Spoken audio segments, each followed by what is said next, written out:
우리가 이제 다니엘 벨사살이라는 왕의 이제 마지막 바벨론 제국의 마지막 왕이었던 그 사건을 오늘 본문에서 보여주고 있습니다. 17절에서 23절에는 이제 그 왕이 잔치한 가운데 맞은편 벽에 글자가 써진 것이죠.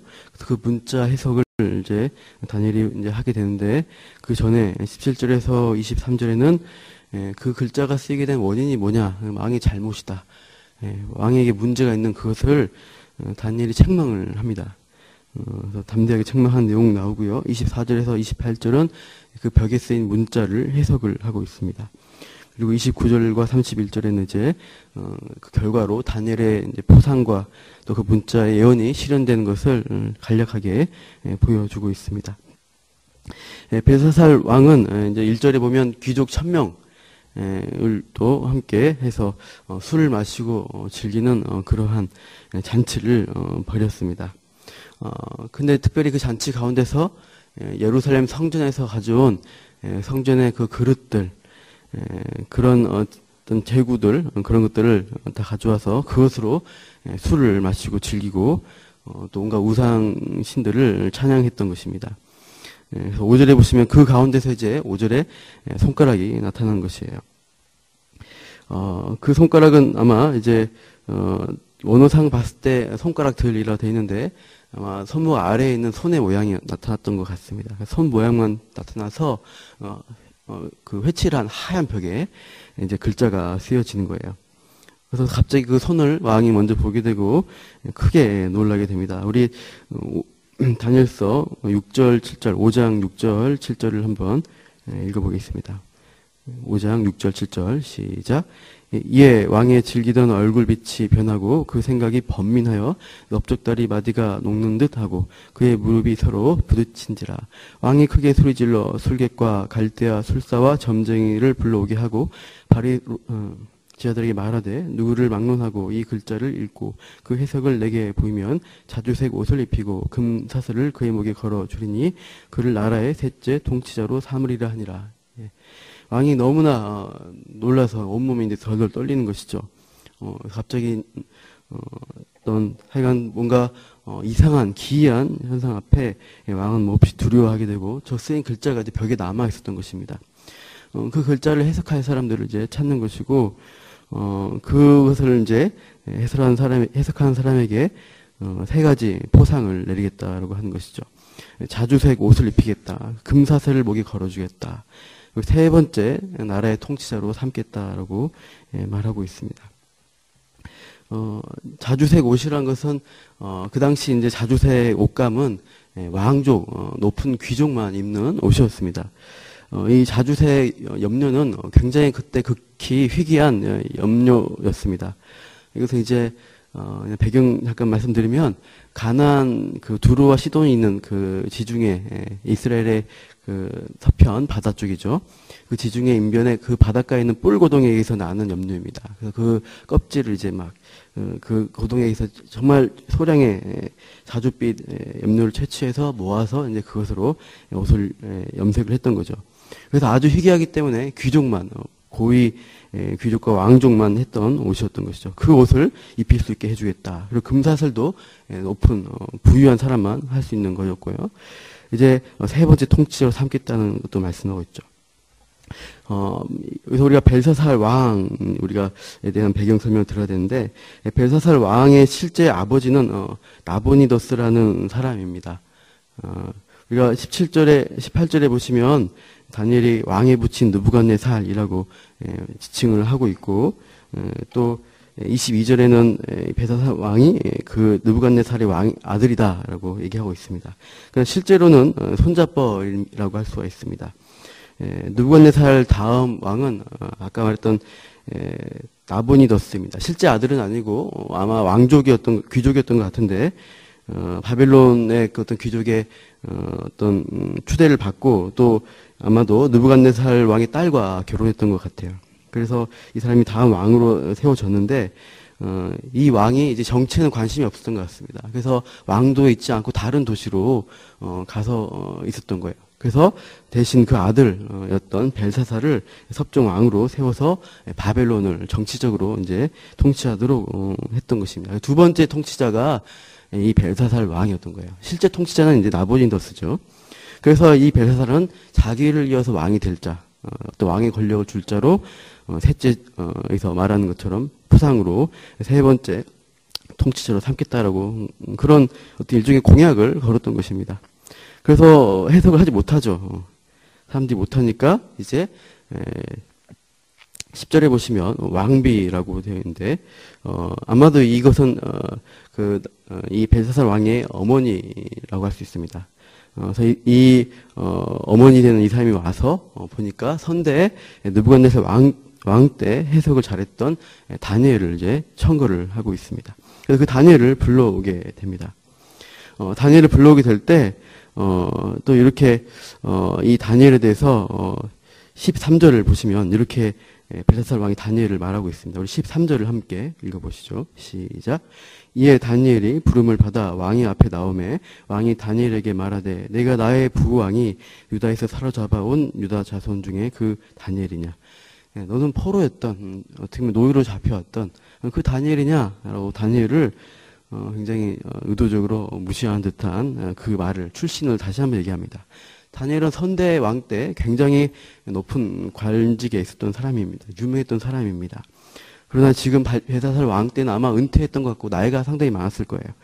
그래서 다니엘이 이제 뭔가 다른 곳에 한직에 있었던지 아니면 은퇴한 상태였던지 모르겠어요. 그 다니엘을 불러서 이제 이렇게 잡혀온 어떤 그 자손이었냐라고 질문을 하고 있습니다. 그렇게 말하면서 이제 해석을 요구하고 있습니다. 이제 다니엘은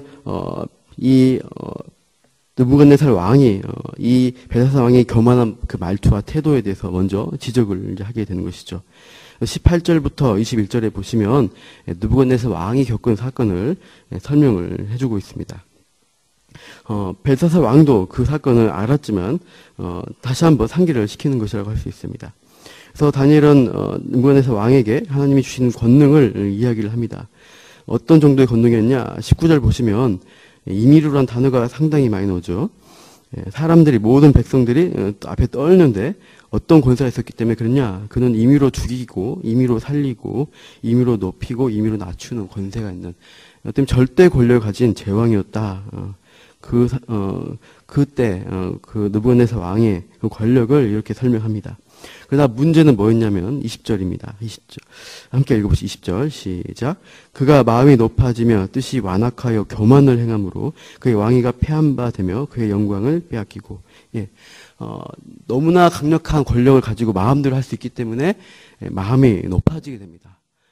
그리고 그 마음이 굳어지고 완악해져서 교만하게 행하게 되는 것이죠. 그래서 자기 마음대로 하게 되면서 오히려 하나님을 두려워하지 않는 다니엘의 그런 사건들 겪지 않습니까? 하나님을 두려운 존재라는 걸 겪지만 그래도 교색 교만한 마음으로 높은 곳을 향하게 되었습니다. 그래서 결국 우리가 사장에 본 바와 같이 이 느부갓네살 왕은 정신 착란이 일어나게 되죠. 그래서 들판으로 쫓겨나서 풀을 뜯고 왕이 이걸 패한 바 되어서 7년 동안 있게 됩니다. 그 사건을 이제 다니엘이 이야기를 하는 것이에요. 21절에 보면 들나기라고 되어 있는데 이 들나기는 지금도 그렇지만 고대 시대에도 미련한 짐승이라 할 때 낙이라고 당나귀라고 많이 말하는 것입니다. 얼마나 비참하고 우둔한 상태 짐승과 같이 되었는가. 그렇게 하나님을 두려워야 된다는 것을 다니엘은 지적을 하고 있어요. 그래서 이제 그 뒤에 22절에서는 벨사살 왕이 그렇다는 것을 설명합니다.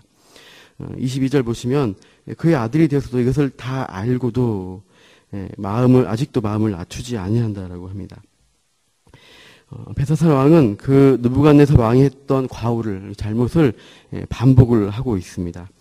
근데 문제는 알고도 교만해졌다는 거예요. 자기 조부, 자기가 실제로 봐왔던 그 사건들을 분명히 조서에 기록되어 이제 4장 마지막에 보시면 조서에 기록했다는 내용까지 느부갓네살 왕이 설명한 부분이 있습니다. 우리 한번 보시죠. 4장 37절입니다. 4장 37절입니다. 느부갓네살 왕이 다시 이제 정신이 돌아와서 왕위에 들어온 다음에 이렇게 선포를 했습니다. 4장 37절 마지막 절 시작. 그러므로 지금 나 느부갓네살은 하늘의 왕을 찬양하며 칭송하며 경배하노니 그의 일이 다 진실하고 그의 행하심이 의로우심으로 교만하게 행한 자를 그가 능히 낮추심이라.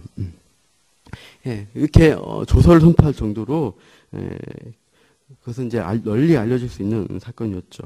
그러나 벨사살 왕은 그 잘못을 교만하게 알고도 그 교만한 가운데 있다는 것입니다. 우리가 참 죄의 심각성은 죄를 이렇게 알고도 지는 게 심각한 것 같습니다. 우리가 기도할 때 요즘은 이렇게 많이 기도를 안 하시더라고요. 예전에는 이렇게 회개기도 하다가 우리가 대표기도 할 때 알고도 지은 죄, 모르고도 지은 죄를 용서해 주옵소서라고 이렇게 기도한 적이 많이 있었어요. 그때 알고도 지은 죄를 용서해 주옵소서라고 기도한 부분이 좀 문제가 되었던 것 같습니다. 우리가 알고 죄를 자꾸 지을 수 있는 것을 죄를 짓고 하나님이 용서해 주시겠지라고 합리화하면서 죄를 짓는 것은 어떻게 보면은 마음이 완악해진 상태가 아닌가 생각할 수 있다는 거예요. 우리가 죄인 걸 안다면은 그 죄와 싸워야 되는 것입니다. 그래서 합리화시키고 하나님이 용서해 주실 거니까 하면서 그 죄를 반복한다는 것은 이 벨사살 왕과 똑같다는 거예요. 그 더 심각한 심판을 기다리게 되는 것입니다. 그래서 우리가 우리에게 삶 가운데 계속해서 반복되는 죄, 알고 있지만 계속해서 그 죄를 허용하고 용서해 주시겠지, 기도만 하면 되겠지라고 우리가 그것을 완악한 마음으로 봐주고 있는 우리의 문제가 있다면은 그 분에서 우리가 한번 고민을 해야 할 것입니다. 하나님이 그것을 알게 해주시고 말씀이 지적하고 기도한 가운데 찔림이 있다면은 그 죄와 싸우는 일을 해야 한다는 것이에요. 일단 벨사살 왕은 그 알고도 교만해진 상태에 있습니다. 그래서 느부갓네살 왕보다 더 악하게 하나님의 성전에 그릇을 가져와서 그것을 술을 마시면서 온갖 우상들을 찬양하고 있었습니다. 그래서 하나님은 하나님께 영광 누리지 않는 그러한 그 잔치상 가운데서 하나님이 이제 심판을 선언을 하시게 됩니다. 그것이 이제 손가락에 쓰인 글자였습니다. 24절부터 28절에 그 쓰인 글에 대한 해석을 다니엘이 하고 있습니다. 메네 26절에 보시면 메네란 단어를 먼저 해석하고 있습니다. 메네가 두 번 나오니까 강조된 것 같은데 메네란 뜻은 세인다라는 뜻이 있습니다. 그래서 26절에 보면 하나님이 이미 왕의 나라의 시대를 세워서 끝나게 하셨다라고 합니다. 하나님은 이 바벨론 제국의 날수를 세셨고 이제 그 날이 거의 끝났다라는 것을 알려주십니다. 하나님은 모든 나라와 사람들의 날수를 정하십니다. 그리고 그 날수를 세고 계신 것입니다. 그리고 그 날이 끝이 오면은 국가는 멸망이 되는 것이고 우리 개인에게는 그 날수 끝은 죽음이라고 할 수가 있어요. 그래서 우리가 그 정해진 날수 가운데 살아가면서 메네라는 하나님의 그 세심을 우리가 기억할 때 그 날수 가운데 우리 겸손해질 필요가 있는 것이에요. 하나님을 그 날수 가운데 찾고 겸손해져서 하나님을 발견한 사람은 복된 사람이라고 할 수가 있어요. 그러나 그 날수 가운데 여러 가지 사건들을 일으키시고 경험한 가운데서 교훈을 받지 못한다. 끝까지 마음이 완악하고 높아지고 교만하다. 그러면 이제 심판을 받는다는 것입니다. 그것이 이제 데겔입니다. 27절에 데겔에서 이것은 저울에 단다라는 뜻입니다. 저울질하다. 그래서 왕을 저울에 달아보니 부족함이 보였다라는 것이에요. 심판의 저울에 그 벨사살 왕의 행위들을 달아보니 너무나 가벼운 것입니다. 하나님이 인정할 만한 그 기준에 도달할 것이 아무것도 없는 것입니다. 하나님은 그 행위대로 이제 심판을 내리실 것이라고 말씀하시는 거예요. 잠언 24장 12절에 이런 말씀이 있습니다. 내가 말하기를 나는 그것을 알지 못하노라 할지라도 마음을 저울질하시는 이가 어찌 통찰하지 못하시겠으며 내 영혼을 지키시는 이가 어찌 알지 못하시겠느냐. 그가 각 사람의 행위대로 보응하시리라. 하나님은 우리의 행위를 결국 마지막 때 저울에 다시게 되는 거예요. 사람들은 그것을 두려워해야 합니다. 그래서 지금 현재 벨사살 왕의 심판을 저울에 달아보니 부족하다는 것입니다. 28절에 그 나라의 운명을 말을 합니다. 베레스라고 되어 있습니다. 이 부분 좀 해석이 필요한 부분이 위에 25절에 보면 우바르신이라고 읽었는데 28절은 베레스라고 읽습니다. 그래서 이게 이제 왜 다르냐라고 생각할 수 있는데 앞에 우라고 되어 있는 부분, 바르신 앞에 우라는 부분은 우리 말로 하면 그리고입니다. 접속사입니다. 그래서 우는 떼시고 바르신과 베레스인데 바르신은 복수형이고요. 베레스는 단수형 동사로 그냥 말한 겁니다. 그러니까 같은 말인데 발음 우리나라 말로 쓰니까 달라 보이죠. 그래서 이것은 나누다, 쪼개다, 찢어지다라는 뜻을 갖고 있습니다. 그래서 왕의 나라가 나뉠 것이다라고 해석하고 그 다음 이제 사람들은 메대와 바사 사람에게 주어질 것이다라고 말합니다. 지금 이미 벨사상이 잔치하고 노는 이 시기에 메대 바사 연합국이 지금 바빌론 제국을 이제 공격하고 있는 중이었습니다. 그래서 그 가운데서 이 벨사사 왕은 두려워하지 않고 방어하지도 않고 잔치하고 놀고 있었던 거예요. 얼마나 마음이 완악해졌길래 이랬는지 모르겠습니다. 참 우리가 하나님이 우리 인생 가운데 여러 가지 사건들을 일으키십니다. 때로는 위기도 일으키시고 여러 가지 이제 일들 겪는 가운데서 하나님이 그것을 통해서 우리가 마음이 낮아지기를 원하시는 것이고 하나님을 찾기를 원하시는 거예요. 그래서 느부갓네살 왕에게는 은혜를 주셨던 것이에요. 그래서 그 낮아진 그것을 통해서 결국 하나님의 영광을 인정하고 그렇게 선포했던 것이죠. 그러나 이 손자라고 할 수 있는 벨사살 왕은 그 교훈을 받지 못하는 것입니다. 우리는 우리 인생 가운데 날수 가운데 하나님이 주시는 교훈들이 참 많이 있습니다. 우리가 그 교훈을 받고 거기서 우리의 마음이 다시 낮아지고 하나님을 찾을 때 하나님이 심판 때 용서할 수 있는 정말 그 그리스도의 그 십자가가 높아지고 우리가 그 용서의 자리 가운데서 참 복을 받는 그런 삶을 사는 게 신앙의 삶이라고 할 수가 있습니다. 다니엘서는 마지막에 그것을 분명하게 보여줘요. 한번 우리 그 부분 찾아볼게요. 다니엘서 12장 10절입니다. 다니엘서 12장 10절입니다. 다니엘서 마지막에 종말의 사건들 쭉 제국의 흥망성쇠를 보여주면서 결국 우리에게 이걸 교훈하는 것 같습니다. 다니엘서 12장 10절입니다. 함께 읽겠습니다. 많은 사람이 연단을 받아 스스로 정결하게 하며 희게 할 것이나 악한 사람은 악을 행하리니 악한 자는 아무것도 깨닫지 못하되 오직 지혜 있는 자는 깨달으리라. 아멘. 연단을 받게 하십니다. 그 연단 가운데 우리가 오히려 더 악한 마음을 품게 되고 굳어질 것인가? 끝까지 하나님을 배역할 것인가? 아니면 깨어지고 겸손해져서 하나님을 인정하고 그분의 은혜 아래 은혜만 붙들고 살 것인가? 그 지혜 있는 자는 알 것이라고 말합니다. 우리가 하나님을 말씀을 받고 기도하는 자로서 그 하나님의 지혜와 그 지혜의 길을 걸어가는 우리 성도님들 되시기를 바랍니다. 이렇게 기도하겠습니다. 하나님, 우리에게 또 귀한 일주일 또 시작을 허락하여 주셔서 감사합니다. 주일에 또 많은 말씀의 은혜들을 주셨는데 하나님 또 오늘 우리가 하루하루의 은혜로 또 살아가기를 소망합니다. 순간순간 높아지고 교만해지는 우리의 마음을 우리가 들여다보고 다시 말씀 앞에 낮추며 겸손하게 또 오늘 하루 겪는 여러 가지 사건들을 통해서 하나님의 손길과 일하심들을 인정하는 그래서 참으로 하나님의 영광을 드러내는 오늘 하루 일주일의 삶을 살게 하여 주옵소서. 우리 인생 가운데 그렇게 주님께서 항상 지혜롭게 깨닫게 하시기를 간구합니다. 이 모든 말씀 예수님 이름으로 기도합니다. 아멘.